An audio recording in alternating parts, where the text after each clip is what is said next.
하나님의 사랑이 오늘도 우리 가운데 넘쳐나게 되어집니다. 매일매일 하나님만 바라보는 삶, 하나님의 은혜 가운데 거하는 삶, 하나님의 역사 가운데 거하는 우리의 삶이 되길 바랍니다.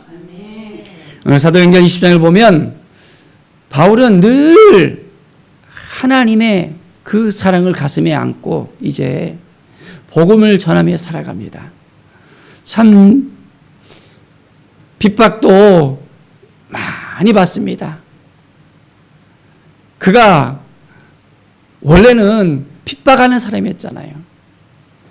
이제는 핍박하는 자에서 핍박받는 자로서 완전히 그 삶이 바꿔졌지만은 그에게 있어서는 이 복음을 위해서라면 뭐든지 할 수 있는 사람이었습니다.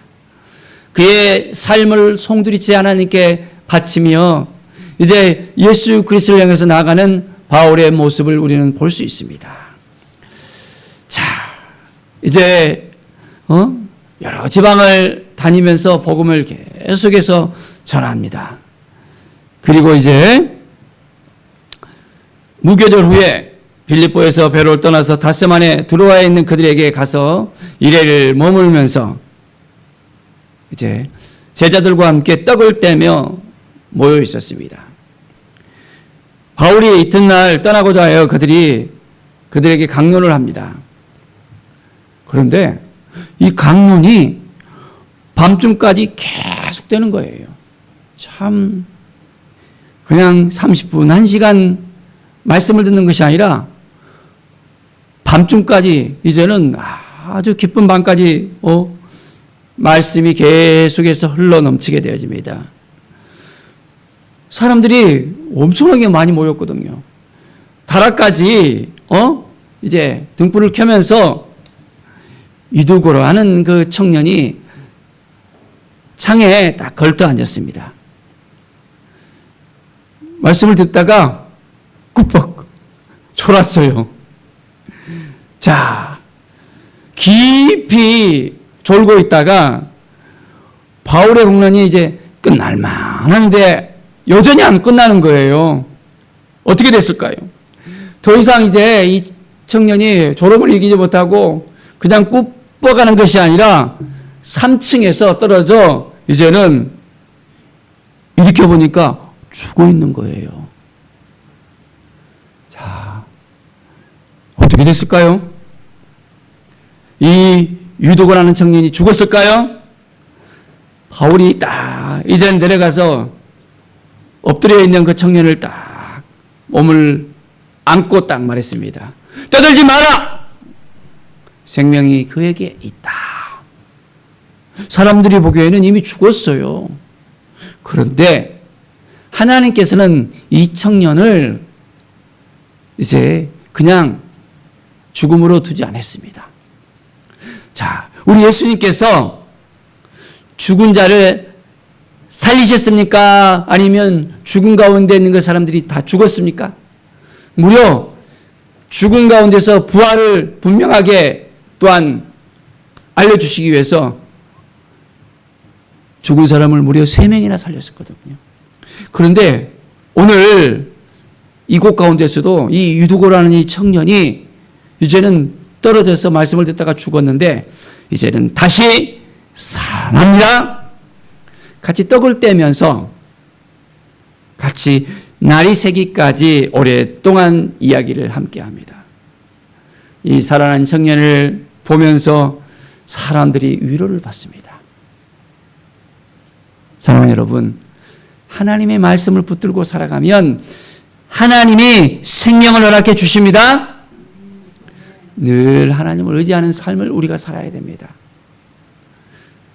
바울을 통해서 하나님의 능력이 나타나잖아요. 죽음까지도 이기시는 하나님의 그 능력, 예수 그리스도의 그 능력을 우리가 믿고 나갈 때 놀라운 역사가 우리 가운데 넘쳐나게 되어집니다.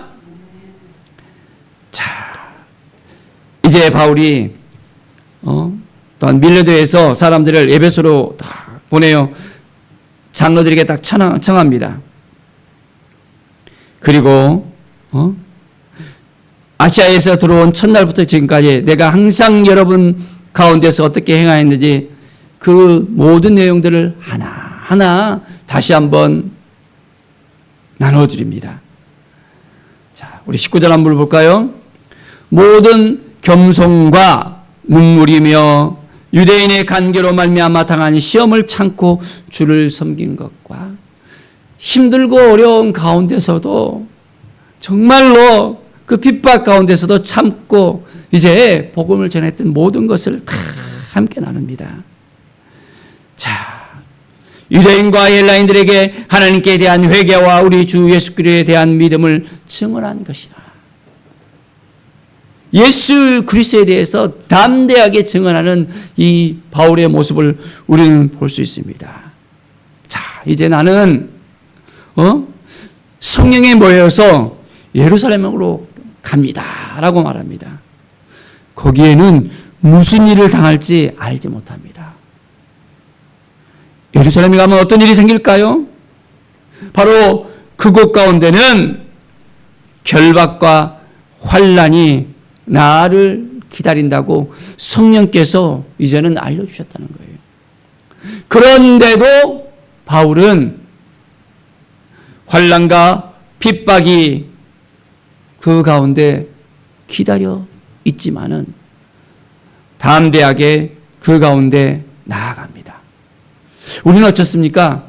핍박이 온다고 생각하면, 힘든 일이 생긴다면, 어려운 일이 생긴다면, 결박당한다 생각하면 두려워서 어떨까요? 나 못해, 할 수 없어. 어떻게 그런 일을 해? 라고 생각할 수도 있습니다. 그런데 바울은 어떻습니까? 담대하게 가서 전하겠습니다. 라는 그 마음을 가지고 나간다는 것입니다. 그의 고백을 한번 우리가 들어봅시다. 24장입니다.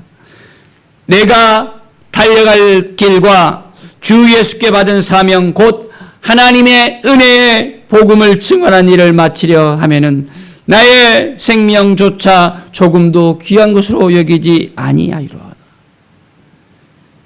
조금도 귀한 것으로 여기지 아니하노라.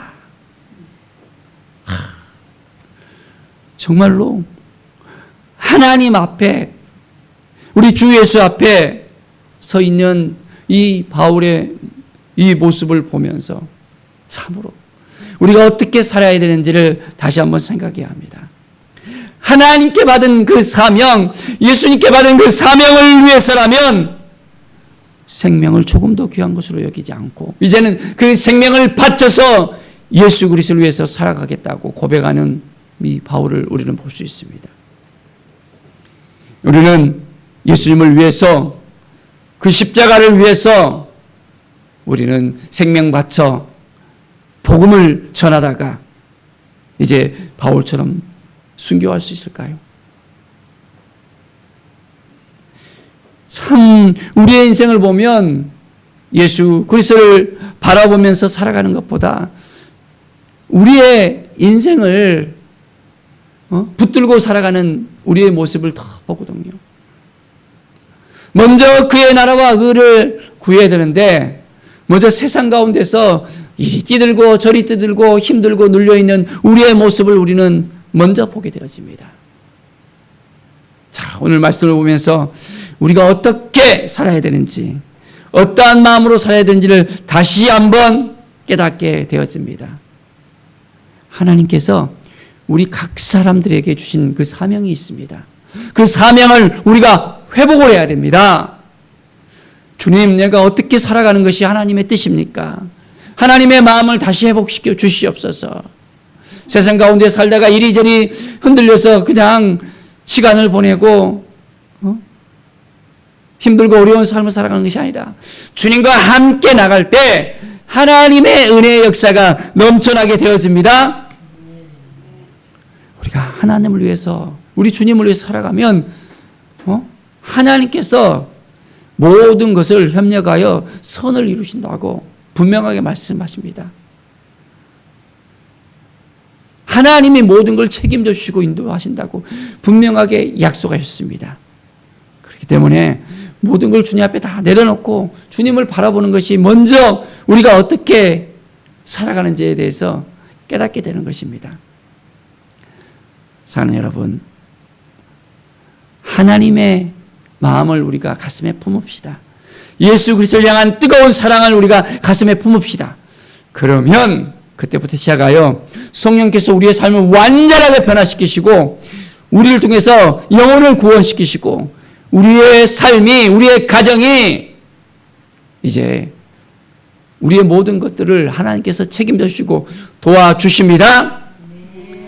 자, 주님이 주신 이 마음을 품고 살아가는 거예요. 얼마나 중요한지를 다시 한번 생각해 봅시다. 31절에 보면 여러분이 일깨어 내가 3년이나 밤낮 쉬지 않고 눈물로 각 사람을 훈계하던 것을 기억하라. 한 사람 한 사람 훈계하면서 복음을 전했던 그 모든 것들, 바울은 이렇게 전심을 다해서 주님께서 주신 그 사명을 가지고 나갔던 것입니다. 자, 주님께서 이제 주신 그 마음을 가지고 나가는 것입니다. 35절에 보면 주 예수께서 친히 말씀하신 바 주는 것이 받는 것보다 복이 있다 하심을 기억하여야 할지니라. 주는 것이 받는 것보다 복이 있다는 거예요. 그냥 뭔가 받으려고 하고 뭔가 차지하려고 하고 뭔가 붙잡으려고 하는 것보다 이제는 나눠주는 것, 베풀어주는 것, 주는 것이 받는 것보다 복이 있는 거예요. 줄 때, 나눌 때 놀라운 은혜의 역사가 넘칩니다.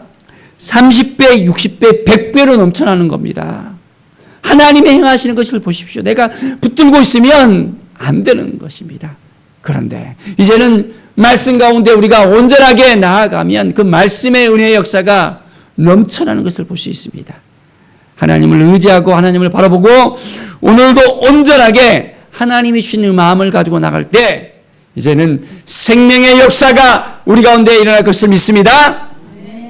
하나님이 주신 이 마음을 오늘도 온전하게 품고 나갈 때 놀라운 하나님의 은혜가 우리 가운데 넘쳐날 것을 온전히 우리 모든 우리의 인생 가운데 넘쳐나기를 축원드립니다. 기도하겠습니다. 하나님 감사합니다. 주님을 바라봅니다. 주님의 은혜를 생각합니다. 하나님 도와주시옵소서. 우리가 어떻게 살아가야 될지에 대해서, 어떠한 마음을 가져야 될지에 대해서 다시 한번 이 말씀을 붙들고 이제는 온전히 주를 위해서 살아가겠습니다. 주와 함께 하겠습니다 라는 믿음의 고백이 우리 가운데 넘쳐나게 하게 인도하여 주시옵소서. 사도 바울의 고백처럼 하나님의 은혜의 복음을 증언하는 이에 마침에 하면은 나의 생명조차 조금 더 귀한 것으로 여기지 않겠다는 이 믿음의 고백을 통해서 하나님께서 많은 영혼을 살리시고 이제는 바울을 통해서 온전한 복음의 역사가 넘쳐난 것을 볼 수 있습니다. 바로 나의 믿음의 고백이 많은 영혼을 살릴 수 있다는 것을 깨닫게 하여 주시옵소서. 믿음으로 살아가게 하여 주시옵소서. 감사드리며 예수 그리스도의 이름으로 기도드립니다. 아멘.